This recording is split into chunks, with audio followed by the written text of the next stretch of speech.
Madam film policy అడిగారు మీరు. Yeah! Yeah! అది ప్లీజ్. ఫిలిం పాలసీలో నేను క్లుప్తంగా ఒక 3-4 సూచనలు చెప్తా.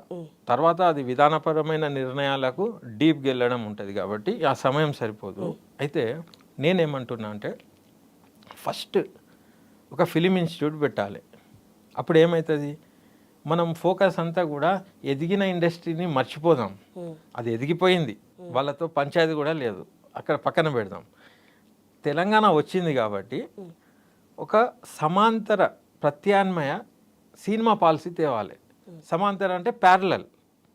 ఓకే, వాళ్ళకు గవర్నమెంట్ అవసరం లేదు ఇప్పుడున్న ఎదిగిన ఇండస్ట్రీకి. ఉల్టా వాళ్ళే గవర్నమెంట్కి ఏమైనా హెల్ప్ చేసే స్థితికి చేరినరు. కాబట్టి ఇప్పుడు మనం గ్రౌండ్ లెవెల్ నుంచి వస్తాం. ఒక ఇన్స్టిట్యూట్ పెట్టేసేస్తే పిల్లలు ఆర్టిస్టిక్ ఉన్న వాళ్ళకు సినిమా వైపు మోల్డ్ అయ్యే పాలిషింగ్ జరుగుతుంది ఇన్స్టిట్యూట్ ఉంటే.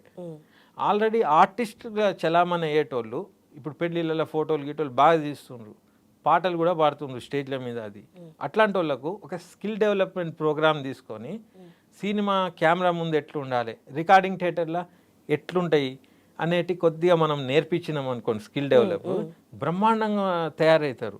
అంటే ఏం లేని వాళ్ళకేమో ఇన్స్టిట్యూట్, వీళ్ళకి స్కిల్ డెవలప్మెంట్, అప్పుడు ఒక నిర్మాణం మెల్లమెల్లగా మొదలవుతుంది. ఆ తర్వాత మద్రాసు నుంచి ఇక్కడికి వచ్చినప్పుడు ఏమేం చేశారో అవి మళ్ళా చేస్తే చాలు. ఫర్ ఎగ్జాంపుల్ పన్ను మినహాయింపు ఇవ్వాలి ఆ ప్రత్యేక సినిమాకే. దాంట్లో ఏంది, ఇప్పుడు ట్రైనింగ్ అయిన పిల్లలు ఉంటారు కదా, ఆల్రెడీ పన్ను అవన్నీ ఇస్తున్నారు కదా, పన్ను రాయితీ పన్నులు ఇస్తున్నారు కదా. తీసుకుంటున్నారు. పన్ను అంటే స్పెషల్ మినహాయింపు ఇవ్వాలి. కాదు, స్పెషల్ కేటగిరీస్ వాళ్ళకి పన్ను అది ఎప్పుడు తీసుకోవట్లేదు కదా. సినిమా తీసినాక ఎడ్యుకేటివ్ ఫిలిం అయితే తీయడానికి ఉంది. ఏ సినిమా కాబట్టి ఆ సినిమాకు పన్ను మినహాయింపు ఏమి ఇయ్యరు అంటే యూజువల్లీ. మీరు ఏ సినిమాకి అడుగుతున్నారు ఇప్పుడు పన్ను నేనేమంటున్నా అంటే తెలంగాణ భూమి పుత్రులు ఎవరైతే ట్రైన్ అయిన పిల్లలు ఉన్నారో, కళాకారులు, టెక్నీషియన్లు, తర్వాత ఎంటర్‌ప్రెన్యూర్‌షిప్ కూడా పెరగాలి కదా, ఇక్కడ నిర్మాతలు రావాలి. ఇప్పుడు వీళ్ళని పెట్టుకొని సినిమా ఎవరు తీయాలి? ఇప్పుడు వాళ్ళ ఎస్టాబ్లిష్డ్ ఆ జానర్కే వెళ్తారు కదా. అయితే ఈ చిన్న సినిమా ఏదైతే తీస్తారో దాంట్లో తెలంగాణ సంస్కృతి సాంప్రదాయాలను ఎలివేట్ చేస్తూ ప్రత్యేక సినిమాలు ఏవైతే తీస్తారో వాటికి పన్ను మినహాయింపు. మొదలే కమిటీ డిసైడ్ చేయాలి ఆ కథ స్టేజ్లోనే. అయితే పన్ను ఇక్కడి లొకేషన్స్, ఇక్కడ టూరిజం డెవలప్ అవుతుంది, ఇక్కడి లొకేషన్స్, ఇక్కడి కల్చర్, ఇక్కడి హిస్టరీ, ఇక్కడి మనుషులుతో ఒక ప్రత్యామ్నాయం తీసినప్పుడు పన్ను మినహాయింపించి ఎన్ఎఫ్డిసి ఎట్లయితే కో ప్రొడక్షన్ చేస్తుందో, ఇప్పుడు మీకు భరోసా వచ్చి ఒక లెవెల్కి వచ్చినాక ఫిలిం డెవలప్మెంట్ కార్పొరేషన్ చేయూతనియాలి. ఓకే, అలాగే ఆ తీసిన సినిమాలు తీసేసినాం, సినిమాలు తీసిన తర్వాత థియేటర్స్ దొరుకుతాయా? ఇప్పుడు ప్రొడ్యూసర్, డిస్ట్రిబ్యూటర్, ఎగ్జిబ్యూటర్ 3 అంచెల వ్యవస్థ గుత్తాధిపత్యంలో మారిపోయింది. అది అందరికి తెలిసిన విషయమే. అక్కడనే థియేటర్లు దొరకక టెన్షన్లు ఉన్నారు రెగ్యులర్ ఫిలిం మేకర్స్. ఇప్పుడు వీళ్ళు తెస్తే థియేటర్లు దొరుకుతాయా? దొరకాయి.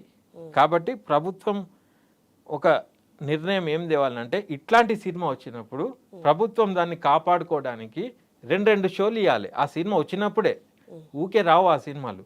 2 షోలు కేటాయించాలి ఆ సినిమా వచ్చినప్పుడు. లేకుంటే మినీ థియేటర్స్ కట్టుమన్నాం మేము, ఇక అవి కట్టరు. ఇప్పుడు బడ్జెటే లేదు, అవి చెప్పుడు కూడా వేస్ట్. ఉన్న థియేటర్స్లోనే ఇట్లాంటి సినిమా వచ్చినప్పుడు ఎఫ్డిసి కో ప్రొడక్షన్ ఉంది కాబట్టి అట్లాంటి సినిమాకి 2 షోలు ఇచ్చినప్పుడు అది ఆడియన్స్కి రీచ్ అవుతుంది, వాళ్ళ కళ ఆడియన్స్కి తెలుస్తుంది. కొంతకాలం తర్వాత ఎప్పుడైతే అది ఒక క్రేజ్ క్రియేట్ అయినప్పుడు ఈ సినిమాల కంటే ఆ సినిమాలో ఆడతాయి. ఇది నా విజన్ అది. ఎందుకంటే మీరు చూడండి, యూట్యూబ్ల ద్వారా, సోషల్ మీడియా ద్వారా ఇప్పుడు హీరోలకు పెట్టే స్టేజ్కి వచ్చింది తెలంగాణ యాస, భాష. అవునా కాదా? ప్రభుత్వం దాంట్లో చేసింది ఏం లేదు. అది క్లిక్ అయినాక వచ్చి మా తెలంగాణని ఓన్ చేసుకుంటారు వట్టిగానే. కానీ సోషల్ మీడియా ప్రభావం వల్ల తెలంగాణ అరే బాగుంది కదా అని చెప్పి అందరూ ఆస్వాదిస్తున్నారు. సేమ్ వేలో వెండి తెర మీద కూడా చూసే అలవాటు పబ్లిక్కి చేస్తే అప్పుడు పబ్లిక్ దానికి ఎంజాయ్ చేయడం స్టార్ట్ చేసినప్పుడు కమర్షియాలిటీ ఏర్పడుతుంది. ఇట్లా దీనికి ఎంత బడ్జెట్ కావాలి? చిన్న చిన్నవి నేను చెప్పినాయి. ఒకడెవడో కథ తీసుకొని వస్తాడు, వాడికి అవకాశాలు ఏడ దొరుకుతాయి, ఎవడిస్తాడు? ఫస్ట్ అండర్ ఎస్టిమేషన్తో స్టార్ట్ అవుతుంది. ఎఫ్డిసి ఒక కమిటీ పెట్టి కథ తీసుకొని వస్తే చాలు, అది చదివి ఒక 2 ఎడిటింగ్ సూట్లు, ఓ 2-3 కెమెరాలు, ఇన్ఫ్రాస్ట్రక్చర్ ఇస్తే వాళ్ళు పోయి చేసుకుంటారు కదా. చేసుకున్న తర్వాత ఇంటర్నేషనల్ ఫిలిం ఫెస్టివల్స్ వైపు మలచాలి వీళ్ళను. అప్పుడు ఏమవుతుంది, ఒక గ్లోబల్ ఎక్స్పోజర్ వస్తుంది అట్లాంటి సినిమాలకు. ఇప్పుడు ఇరానీ ఫిలిమ్స్ ఎట్లున్నాయి ఆ టైప్ వెళ్దామంటున్నాను నేను. అప్పుడు ఏమవుతుంది, ఈ కళాకారులకు ఒక ప్రపంచ లెవెల్లో ఒక ఖ్యాతి దక్కుతుంది, రాష్ట్రానికి ప్రభుత్వానికి కూడా గ్రేట్గా ఉంటుంది. ఇక్కడ ఒక అంటే ఇప్పుడు ఒక జాబ్కి ఇలా ఎలా అప్లై చేయాలంటే వాళ్ళకంటే ఒక కేటగిరీ ఉంటుంది, ఇంత చదువుకోండి, ఇంత క్వాలిఫికేషన్ ఉంటుంది కాబట్టి అక్కడ కొంత స్క్రూటనీ అయిపోద్ది. కొంతమంది అప్లై చేసుకోవాలి, ఎవరు క్వాలిఫై అయిన వాళ్ళు అప్లై చేసుకుంటారు. ఇప్పుడు సినిమా అనేసరికి కథ ఉన్న వాళ్ళకి కథ చదివి ఇవన్నీ ఆపర్చునిటీస్ ఇవ్వాలి అంటే కథ చదువుకున్న వాడి దగ్గర ఉంటుంది, చదువులేని వాడి దగ్గర ఉంటుంది, ఉద్యోగం చేసుకున్న వాడి దగ్గర నుంచి ఇంట్లో కూర్చున్న వాళ్ళకి కూడా. ఇక్కడ స్క్రూటనీ ఎక్కడ ఉంది, క్వాలిఫికేషన్ ఎక్కడ ఉంది? ఎగ్జాక్ట్లీ. నేను ఏమన్నా మొదట్లో ఏమన్నా ఒక ఇన్స్టిట్యూట్ పెట్టాలి అన్నా నేను. దాంట్లో ట్రైనప్ అయిన వాళ్ళ దగ్గర కథ ఉంటుంది. ట్రైనింగ్ అయినంత మాత్రాన కథతో ప్రొడ్యూసర్ దొరుకుతాడు, వాళ్ళకు దొరకడు. అయితే ఎఫ్డిసి బాధ్యత ఎంతవరకు ఉండాలంటే శిక్షణ ఇవ్వడం, అవకాశం కూడా ఇవ్వడం, సినిమాలకు చోటు ఇవ్వడం వరకు. ఫిలిం డెవలప్మెంట్ కార్పొరేషన్ ఏదైతే ఉన్నదో వాళ్ళకి జీతాలు ఇచ్చి వట్టిగా టైం వేస్ట్ చేస్తున్నారు వాళ్ళు. వాళ్ళకి పని పెట్టాలి, ఇదంతా వాళ్ళకి పనే లేదు తెలుసా మీకు. చిల్డ్రన్ ఫిలిం ఫెస్టివల్ ఉన్నప్పుడు ఓ పని ఉండేది, అది కూడా లేదు ఇప్పుడు. అసలు ఫిలిం డెవలప్మెంట్ కార్పొరేషన్ ఎత్తేద్దామన్నారు గత ప్రభుత్వం. నేను 500 మందితో చంద్రవదన్ ఐఏఎస్ ఛాంబర్లోకి మాప్ ధర్నా చేసిన, పోయి ఉండాలని చెప్పి. ఉంటేనే కదా అభివృద్ధి గురించి ఏమన్నా చెప్పడానికి ఉంటుంది. డిపార్ట్మెంటే లేకుంటే ఎట్లా? అప్పుడు నెల లోపల ఏర్పడ్డది. ఆ ఐఏఎస్ కూడా అభినందించిండు, correct, your point is right అన్నాడు. మొదలు నెగటివ్గా వచ్చిండు, ఏంది ఇది అని. నెక్స్ట్ డే సీసీ కెమెరాలు కూడా పెట్టిండ్రు. అయితే ఆ తర్వాత వేరే ఏమైంది, ఏం కాలే. వేరైనాక ఈ పని పెట్టాలి అంటున్నా నేను. ప్రభుత్వం చేసే పనే కదా ఇది. అప్పుడు చేసిండ్రు కదా, చెన్నై నుంచి వచ్చినప్పుడు చేసిండ్రు. ఇప్పుడు భూములు ఇవ్వాలని నేను అంటలేను, భూములు ఇవ్వండి, అవి ఇవ్వండి, అది సెకండ్. ఫస్ట్ అవకాశాలు ఇవ్వండి, శిక్షణ ఇవ్వండి, చోటు ఇవ్వండి. టాలెంట్తో మనుషులు ఎదుగుతారు, ఒక కొత్త ప్యారలల్ ఇండస్ట్రీ తయారవుతుంది. దాంట్లో నష్టం ఏముంది, ప్రభుత్వానికి కూడా లాభమే కదా. అది నెక్స్ట్ పాలసీ ఇవేనా, ఈ 3 పాలసీలు? ఇది బేసిక్ పాలసీ.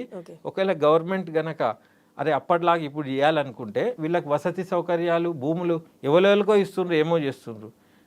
ఇప్పుడు ఒకడు వస్తాడు, ఎవడో సినిమానే నా ప్రొఫెషన్ అనుకొని ఉంటే అట్లీస్ట్ వాడికి 2 రూమ్లను ఉండడానికి ఏమన్నా ఇస్తే వాడు నిరంతరంగా ఈడనే ఉండి చేస్తాడు. వాడు ఏడుంటాడు? ఇప్పుడు ఉన్న కాస్ట్లీ దీనికి భూమి కొనాలన్నా, ఫ్లాట్లు కొనాలన్నా ఈ ఎదిగే ఆర్టిస్టులు ఏడకొంటారు?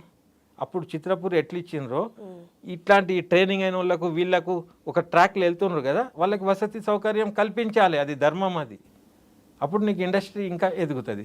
లేకుంటే తెలంగాణ తెచ్చుకొని ఎందుకు? మరి వేరే స్టేట్ ఏమవసరం ఉండే నీకు? అందరూ ఉండే. నువ్వు వేరే స్టేట్ తెచ్చినవే అన్ని రంగాలల్లో అభివృద్ధి అని. నాకైతే రాజకీయ రంగంలోనే కనబడుతుంది తప్పితే మిగతా అన్నీ విస్మరించబడ్డాయి. సినిమా ఇండస్ట్రీ గురించి ఒక్క ఇంచు కూడా కదలలేదు. రాచకొండ ఫిలిం సిటీ వట్టి అనౌన్స్మెంట్ల వరకే ఉండే.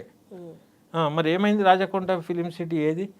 అది మంచి పని చేసింది అంటున్నాను నేను. రాచకొండ లేదు, మను లేదు. ఎందుకంటే ఉన్న రామోజీ ఫిలిం సిటీయే ఏం లేక ఆయన టూరిజం టికెట్లు అమ్ముకుంటుండు. ఇప్పుడు డిజిటల్ జమానా, గ్రీన్ మ్యాట్లు పెట్టి వండర్లు చేస్తుండ్రు. దానికి 2000 ఎకరాల భూమి ఇచ్చి ఫిలిం సిటీయా? అక్కర్లేదు అది. అక్కడ ఇంటరాక్టివ్ మీటింగ్ విత్ తలసాని అని ఒక మీటింగ్ పెట్టినారు అన్నపూర్ణ స్టూడియోలో, అందరిని కూర్చోబెట్టి దీని అనౌన్స్మెంట్ గురించి. అప్పుడు ఒక చిన్న లీకేజ్ వచ్చింది. ఏమని? కొల్లెట్రల్లు పెట్టి గవర్నమెంటు కొంతమంది ధనవంతులు రాచకొండ ఫిలిం సిటీ అని గెటప్ ఇచ్చి వాళ్ళు స్టూడియోలు అన్నట్టు నడిస్తే లేకుంటే బ్యాంక్ తీసుకుపోతుంది. అదొక స్కామ్ ఉండే, రియల్ ఎస్టేట్ దందా చేసే ప్లాన్ ఉండే. అవన్నీ తెలిసినాయి మాకు. ఆ రోజు నేను వేదిక మీద అడిగినా, నేను ఏమని, స్పష్టత ఇవ్వండి, 2000 ఎకరాలు ఎటుపోతాయి, దేనికోసం ఇస్తున్నారు? ఆల్రెడీ ఇచ్చున్నారు కదా ఫిలిం నగర్ అన్నీ కూడా. మళ్ళా ఫిలిం సిటీ ఏంది? ఆ ఫిలిం సిటీ మళ్ళీ ధనవంతులకు పోతుందా, కళాకారులకు, కార్మికులకు పోతుందా? అందరు ఉన్నారు ఆ మీటింగ్లో. ఒక 5000 మంది ఉన్నారు. 100 కుర్చీలు ఇరిగినాయి ఆ రోజు, ప్లాస్టిక్ కుర్చీలు. పోయేటప్పుడు టెంట్ హౌస్ వాడు ఆ లిస్ట్ నాకు తెచ్చి ఇచ్చిండు అనమాట. సార్ ఈ బిల్ అని. వట్టిగా నవ్వుకుంటానే. నేనన్నా నిన్ను ఎవడు పిలిచిండో వాళ్ళని అడుగు, నాకు అడుగుతున్నావు ఏంటంటే ఆయన కూడా నవ్విండు. He also enjoyed the speech. ఆ స్పీచ్ తర్వాత అసలు రాచకొండ బంద్ అయిపోయింది. I'm happy for that. సమాజంలో ఇన్ని సమస్యలు ఉన్నాయి, ఈ స్కామ్లు పెట్టి ఫిలిం సిటీ అనుకుంటా చేసేది ఏం అవసరం ఉన్నది కదా? ఇప్పుడు నేను చెప్పిన పాలసీ చేయండి, 2000 ఎకరాలు అవసరం లేదు దానికి, ఇది చేయండి అంటున్నా నేను. ఇది ఈ ప్రభుత్వం అన్న చేస్తుందని నేను ఆశాభావంతో ఉన్నా.